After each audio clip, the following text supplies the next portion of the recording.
Well, good afternoon, real estate fans. Alice Lima here, broker John L. Scott, with our weekly podcast. And today we jokingly call this the podcast of the Millennial Falcon. We're talking to a first-time home buyer who's a millennial. I'm also happy to introduce my daughter, Melissa Lima. She's our first millennial podcast person. Hi, Melissa. Hello. So I really appreciate you being willing to talk about your experience on a podcast, because being a first-time home buyer is a tricky thing. And it also happens very randomly. I'm so surprised how many first-time home buyers had no idea they were going to buy a house, and then boom, 45 days later, they have a house. And so I just want to give some encouragement and some hardcore education to some other folks out there that might be considering buying a house. Yeah, definitely. It's been an interesting journey for me. And I was kind of a hardcore renter for many years. From the time I flew the nest, went to college, and I moved to Portland, and I lived in the city there for about 8 years. And after that, I lived in Denver, Colorado, another big city, and was renting all throughout, and was moving pretty much every 12 months, sometimes 6 or 8 months. So I lived a lot of different places in a short amount of time. And I was comfortable with that. And it kind of worked for a while, especially as I was changing jobs, and I didn't really have stable work at the time. So it fit my lifestyle in that way. But it was really stressful too. And there were always issues, whether you just wanted to do something that maybe the landlord wasn't going to allow, including like pets or just lifestyle things that could make it really hard. And then also, there's always the chance that your rent could be raised, or you could have problems with roommates to where suddenly you can't afford it anymore. A lot of the landlords sold. I remember several times you moved because the houses went up for sale. Yeah, sometimes that was the case. Yeah, and then there's also just the cost of continually paying security deposits. A lot of times the security deposit would be first and last month's rent, and then security deposit. So it cost a lot just to get into a rental.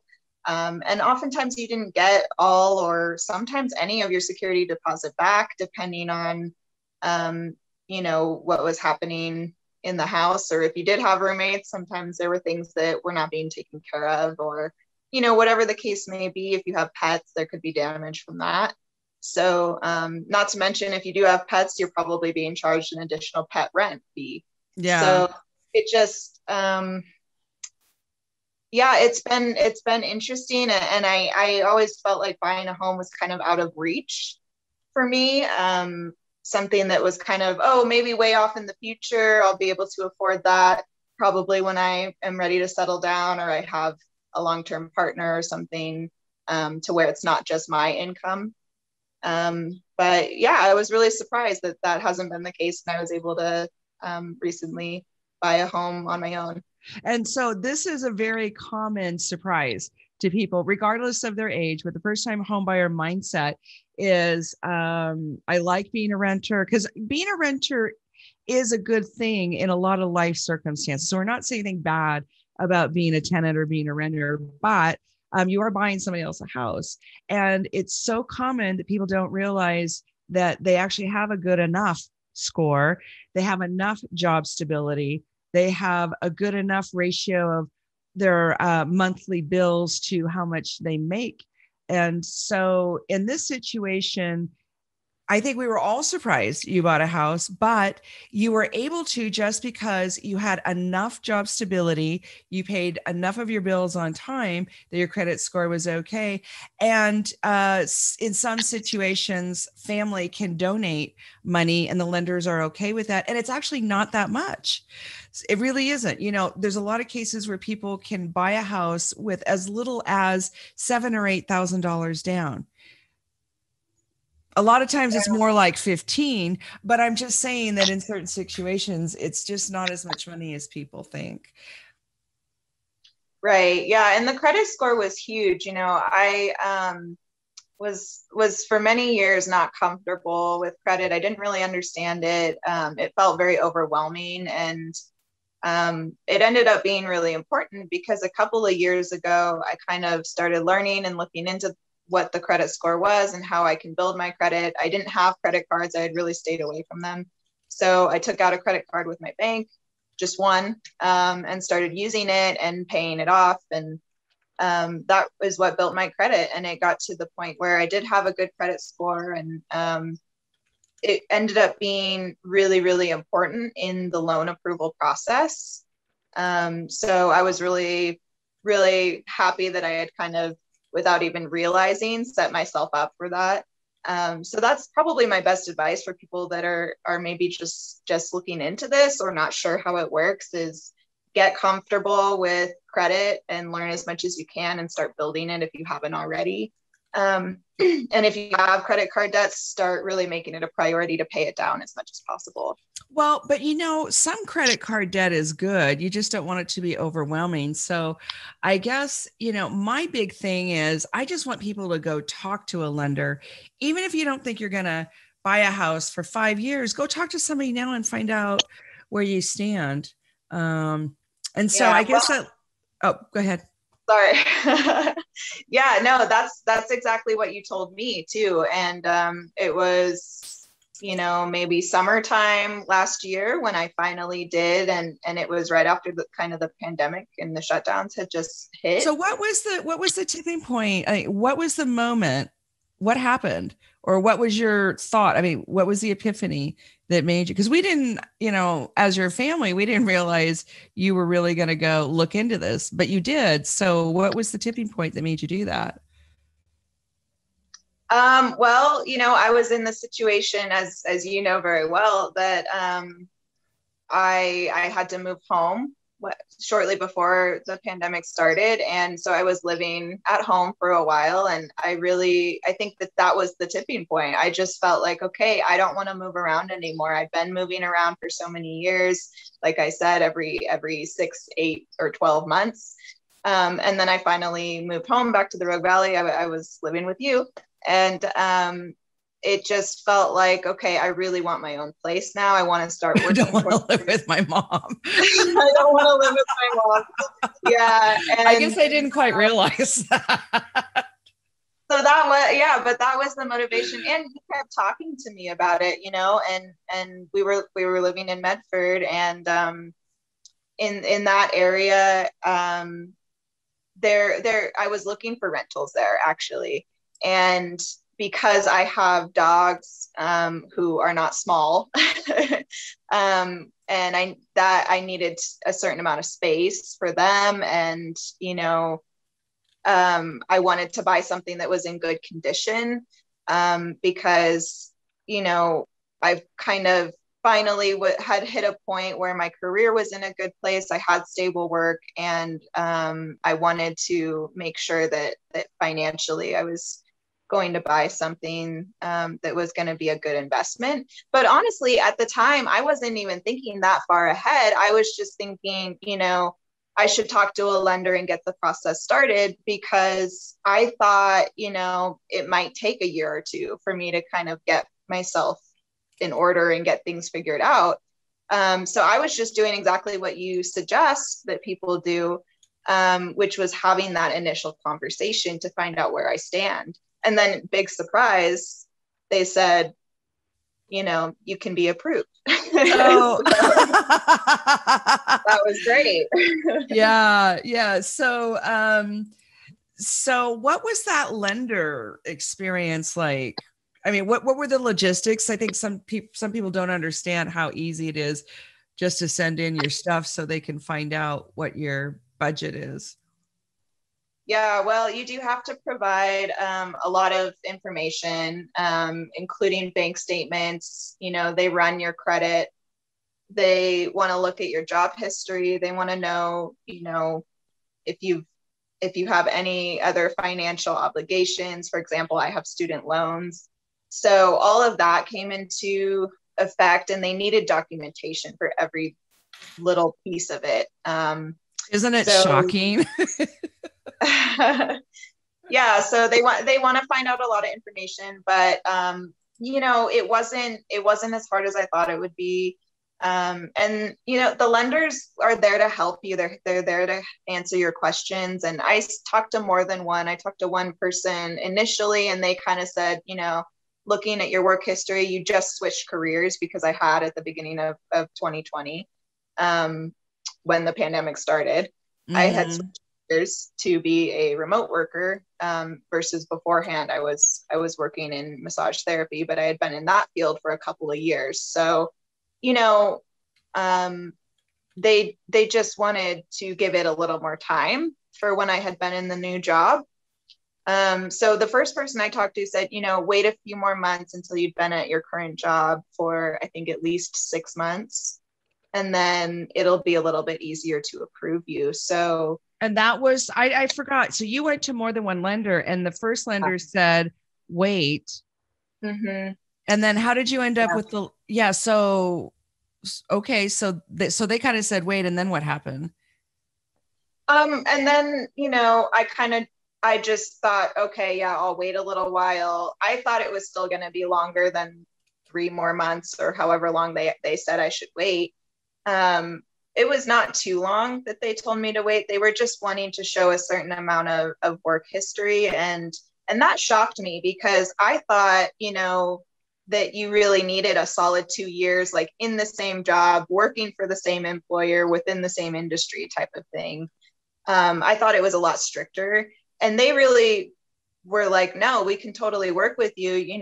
You've been working in different industries, but you've been working consistently for the last 2 years. And that's really what was important, was to show that I had income that was stable. And so, yeah, I mean, I waited a few months, and then I ended up talking to a different lender the second time. And they ran it super quick. The second person was, I had already had all my information ready to go since I had talked to the first one. So I just kind of forwarded some emails, and sent it along. And it all happened really quickly after that.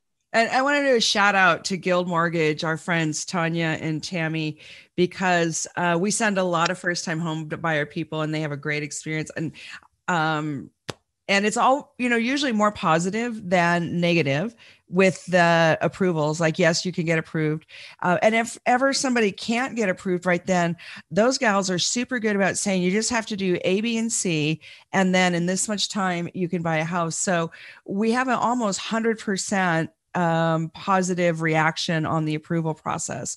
So, and we really like that in our lenders. Plus they're just great gals, but, yeah. So then they told you could buy a house, and it was yippee-yi-yay all over town. So one of the interesting side effects of the COVID and the shutdown that I've noticed is that where people decide to live, the location they decide to live in, is a lot more fluid now. And our family was a little surprised when you did not stay here with us. But it was also super exciting to watch you make all these decisions yourself. I just wanted to maybe have you explain to people what that process is like when you're actually looking for a house, when you have a budget. Yeah. So, I got approved up to $200,000 on my loan, and it felt like all the money in the world to me, but in real estate, that's actually not very much. So, but I did end up finding a place for just under that, which is 4 bedrooms, 2 bath, in great condition, move-in ready. I didn't have to do anything to it. Has a yard, has a garage. So I got very lucky with finding this place, but it was perfect for what I needed and for my dogs and everything. So yeah, and I'm in Klamath Falls, and it's one of the most affordable places to buy property in the state of Oregon. And I did look at the entire state of Oregon. See, I didn't know that. Yeah, because it could have been worse. Yeah. Being a remote worker, I did have that privilege of really widening my search and knowing that I would still be able to work So wherever. tell everybody how much your payment is. Your mortgage payment, including taxes and insurance. Yeah, my mortgage payment, including taxes and insurance, is just under $1,100 a month. Can you believe that? And rent, and you have a house with bedrooms and 2 bathrooms and a garage and a fence and a yard. Yeah. Yeah. So listen up, folks. Help your millennials. Help them get their Falcon off the ground. So what was the worst part of the whole thing? Oh man, for me, the worst part was when we actually went into escrow, because yeah. I mean, kind of that whole beginning part, I suppose, where you're looking for a place, it was difficult because I was trying to stay a little bit closer into Jackson or Josephine County, and because it was sort of a surprise getting approved for anything, I immediately started looking online. I went on your website. Damn good website. Good choice. Right.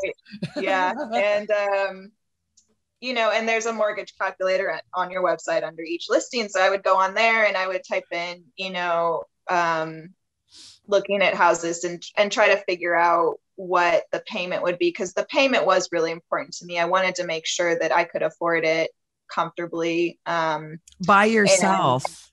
By myself. Yeah. Yeah. Isn't that cool? You're paying your own bills and you're buying paying for a house by yourself. So no matter what life throws at you, it's like you're not overextended. That's incredible. Yeah. And that was important to me. So, I started looking and I was really expecting to find something in either Jackson or Josephine County. And I didn't find anything that was move-in ready or that had, maybe more than 2 bedrooms. And even the 2 bedrooms were pretty run down if they were in my price range, or a lot of them were not financeable, which that was that's a whole right thing for me, because there's certain buildings have to be up to a certain code for the mortgage company to say, yes, you can spend our money on this. So that was kind of hard, because I kept finding houses that I really liked, and then maybe they weren't financeable, or they had too much wrong with them and I wasn't going to be able to afford to fix it. Well, and plus, even then, you have an older house. Not that there's anything wrong with an older house, but if the house is not in good shape, you need to have a lot more money over a much longer period of time. So that's just a different strategy, or get a rehabilitation loan, which I guess we could have done, huh? Maybe. Yeah. It's just, that's a lot to take on. And that would have been an additional payment. And, I had a limited amount of savings, and it really all went into the down payment. I didn't have a whole lot of extra. So because I was in that position, I wanted to really make sure I was going to get a place that needed as little work as possible. And that's what I ended up with. And Klamath Falls, has been a great fit for me. I really like it. And at the time, I think because of like the pandemic and people trying to move, it was really competitive. We looked at a few different places. I made an offer in on one, that was overpriced. I offered more than what they were asking for, and I still didn't get it. So, that was really one of the hardest parts for me, is just not knowing if I was going to end up with a place. There were times when it felt like, oh, this isn't working out. Maybe it's not going to happen. But, then kind of at the last minute, I found the place I'm in now, and it all just went very smoothly. we went into escrow. And then that was kind of a different section of time. And you got a newer house and you got 2 bathrooms. So thank God you didn't get that other one because it was small, it was old, and it only had one potty. So, what surprises me about your answer though, Melissa, is I would have predicted that having the appraisal come in low was the worst part.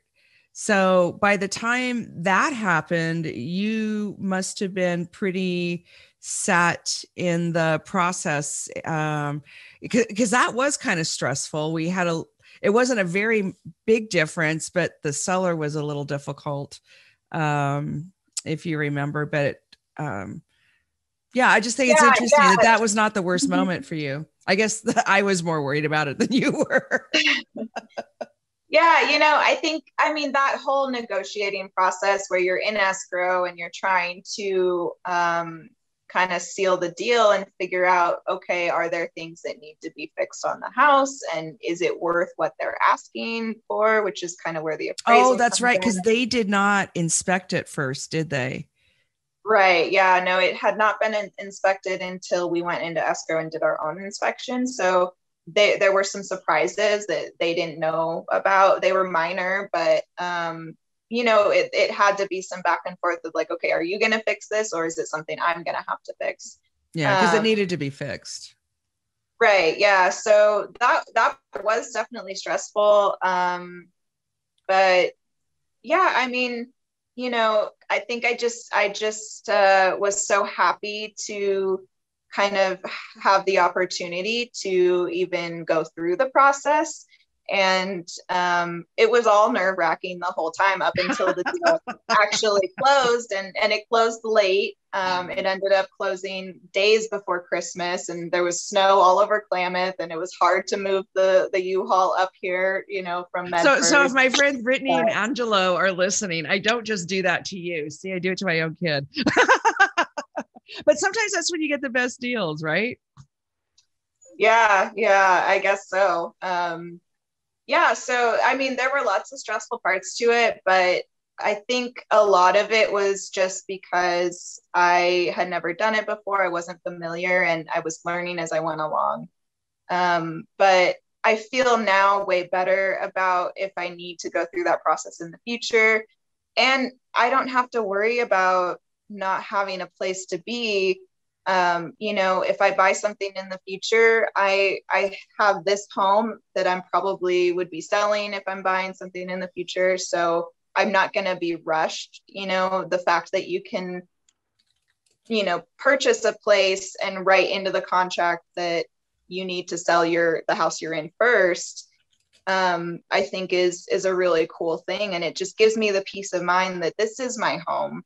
And until I choose to move and own a different place or whatever, I have that security. Yeah, but what's great is if you do it right, then you can keep the house you have and use that as leverage for the next one. And then you always have this rental, this passive income. And one of the fun things about buying stuff right now with these ridiculously low rates, you get these low payments. You can have more of a chance of keeping it for your whole life. And extreme wealth building can happen in just a period of 10 or 15 years when you do this. And it doesn't matter if you're 70 or 27, that same 6 to 15 year thing can work to your advantage depending on how you structure your sale, your purchase, and then also your payment and your employment and all that.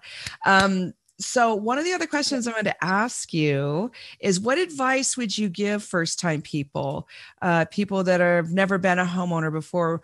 What would you tell them?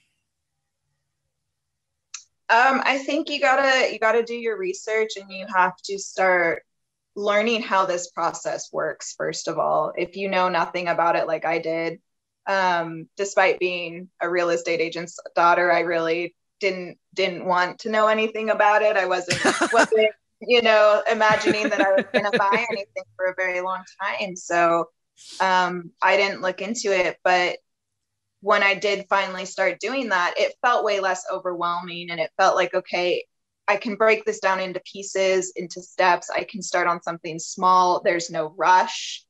You know, I felt like I was in a rush this last year when I bought the place, just because I knew that the low interest rates going on during the pandemic were a huge opportunity for someone like me who, you know, needed to make sure my payment was under a certain amount and within a certain budget. But they're probably going to stay pretty low for a while. And there's But see, at still the time we didn't know. Yeah, we just didn't at the know. time we didn't know that. Yeah. But you know, for people who are just starting out, like, you don't need to feel pressured. You don't need to feel rushed. If you're in a situation where you want to start getting ready, just, yeah, start that research, work on your credit, just talk to a lender and find out where you are. Like you suggested, I think that's the best way to really get like a solid checklist of here's what you do. And start working on it slowly. It doesn't have to be all at once, and you can kind of get your savings going, make a savings plan, talk to your friends and family about it. And, you know, you can totally buy a place with somebody else too. Yeah, then there's that too. Yeah. Yeah, if you're just not able to do it on your own, or you don't want to, talk to your friends and family about it, because you never know, maybe someone can help with the down payment, or maybe they want to live there with you. You know, it feels super good to know that I have more stability in my life now. I'm not going to be moving around a bunch anymore. And I can even provide a place for my loved ones if they need it. Yeah, and that was another unexpected benefit is our family is in a situation where we are going to take on, by design, but it's been kind of sudden that we're going to take on elder care for someone in our family, and you're in a position to actually be the point person for that right now, and it's just a nice surprise, but it's also very heartwarming and very sweet. So when you own your own home, it does create all kinds of other life opportunities, as well as stability and safety. You know, you have that security. So is there? Yeah, well, and I just wanted to say, I think, you know, this last year, 2020 was a hard year for everybody for a lot of reasons, but particularly with the Alameda fires and just thousands of people across Oregon, not just the Alameda fire in our area, but all across the state, people lost their homes. And it was scary for everybody, of course, but I just, you know, you never know what's going to happen.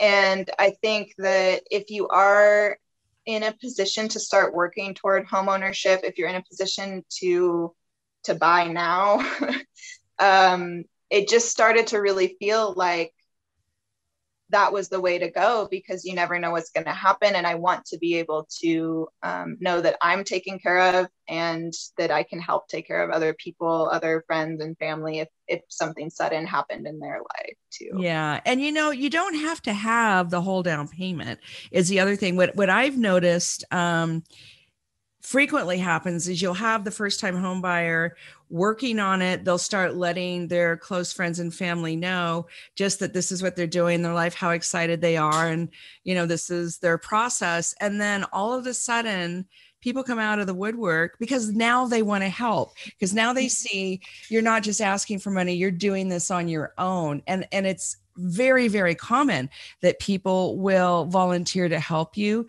because they want to encourage that American dream of homeownership. So I just want every first time buyer to feel confident that chances are they're not going to have to do it on their own.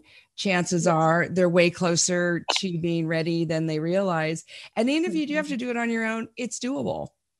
Yeah. Well, it's made a huge difference in my life. I'm really, really thankful. I feel super blessed to be sitting here talking about this right now. And it's kind of surreal though, right? I mean, can you believe you own a house? Yeah. Well, and it's only been a few months since I've lived here. And, you know, it's been really, really emotional being able to kind of like paint and make it my own. You know, work on the yard, have little projects and things like that. It's just, it feels very good. It feels like I'm investing in myself, in my future. And yeah, it's really, it's not quite something you can describe. Well, we're very proud of you. And a lot of it started with you. You had a good enough credit rating. You had a good enough work history. You know, you paid your bills on time, and that created the environment for the opportunity of you having some savings, family helping, just low interest. It was just like the perfect storm. But that perfect storm is every day. And so I just want people to feel good about having that dream, and just go talk to a lender. And if you don't have one, you know, get a hold of us, because we'll get you to somebody who will help you. And if you're not quite ready, they'll tell you the steps to do. And then all of a sudden you're a homeowner. And like Melissa was saying, it's hard to prepare people for how amazing that is. I mean, do you ever wake up and just have to remind yourself? No, I mean, I wake up in my house. Okay. All right. Yeah, no, I mean, but yeah. That was a good one. Yeah, no, it's a great feeling though. It's great to know that, you know, I do feel very secure, and like I've invested in my future, and, like I can really start planning to build my financial wellness as well. You know, if I do decide I want to live somewhere else, I'm not tied down here, which is something that I really did worry about. Buying something feels very serious and very settled from someone from my perspective who's been renting a long time. So, you know, knowing that there is still flexibility in that, if I decide I need to move somewhere else, I do have the option of turning my home into a rental. And then I could live somewhere else if I could afford it and wanted to. So, you know, it's just been really eye-opening. It definitely changed my perspective, and just understanding that this is an integral way that people build wealth in our society. I mean, whether you agree with it or not, whether you like our society or not, this is what it is. And I sort of feel like I've been really empowered by learning about it and learning what the process is. And I do want other people to know that. So, what was it like when you told your friends? Because if you don't mind telling people how old you are, like. Yeah, I'm in my late 20s. I'm 27 right now. And so what do any of your friends own houses? I know a few people my age who do. So do you talk to them? Did you talk to them during the process a lot of people don't tell anybody, they wait. I did tell people here and there. But yeah, I mean, I think as time goes on and more people in my group of friends decide to become homeowners, it'll be more of a conversation then. But I've been talking to them ever since, you know, and do you think they understand that it's doable for them too? Yeah, I think so. You know, the main thing for people my age right now is getting stable work, in my opinion. I think that's the main hurdle, especially with COVID going on. There's huge unemployment rates, you know, times are tough. So it's about putting yourself in a position to be able to have a stable income and just working toward that. And see that essential service list on the state of Oregon website.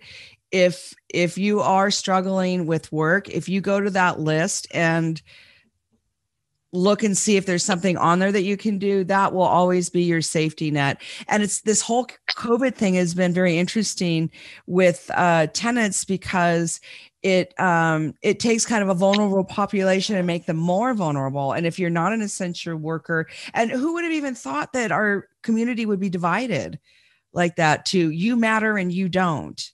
And so, I mean, I don't mean to put it that way. And I'm not political. I'm just saying it was just kind of a shock to all of us. So we're just advising, especially our tenant population, to go on the state of Oregon website and look at that list to find, new work opportunities that are not going to be jeopardized. Because here we have another shutdown. I mean, this is almost May and we're going into shutdown again. Right. Absolutely. Yeah. And it is, it's a roller coaster. I mean, so having a place to live that's secure, that's yours and affordable.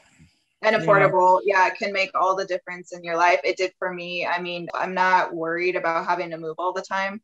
So, and you can kind of like put down roots and I know that I don't have to move. I get to make the decision. I'm in control of that.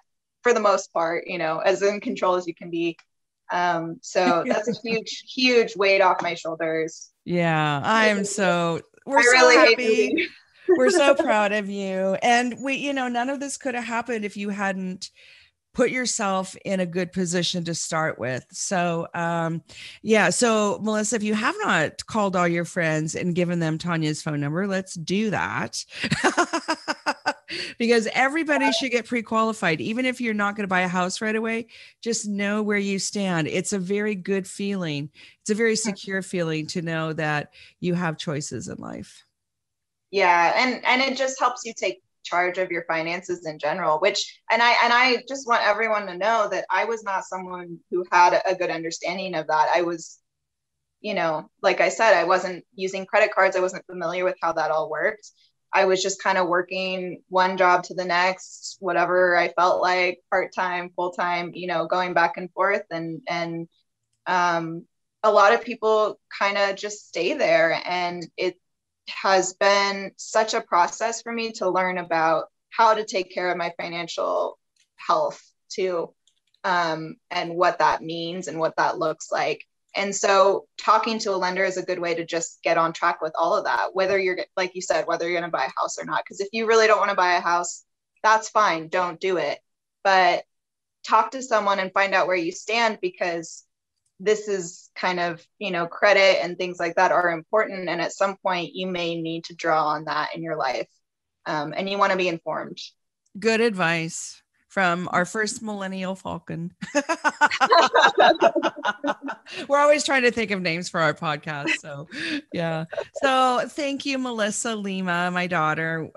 It's very generous of you to expose your private financial situation and all this stuff to the world, but it will be very helpful. And we have a campaign starting, with our little real estate group, where we are doing a lot of outreach, especially to tenants, because in the state of Oregon, it's dire. It's not getting better. It's getting worse. And also there is a lot more wealth building and security if you own a house, but we really are, this is like my new soapbox, is we want to reach out to people who may not realize they're in a better position than they are. And we just, that's just something we want to try to help with in the world. So that's what we're doing. So if you know any kiddos, or you have people sleeping on your couch, or you're sleeping on somebody's couch, because our family could go one way or the other any given day, right? Well, it used to be anyway. So yeah, there was a lot of couch surfing. TMI.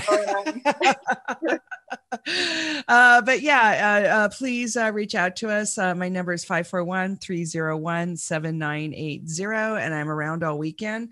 Thank you again, Melissa. That really was very sweet for you to reveal all that, and in the name of helping the other Millennial Falcons. Well, thank you for having me. All right, you guys have a great Southern Oregon weekend. Bye now. Bye.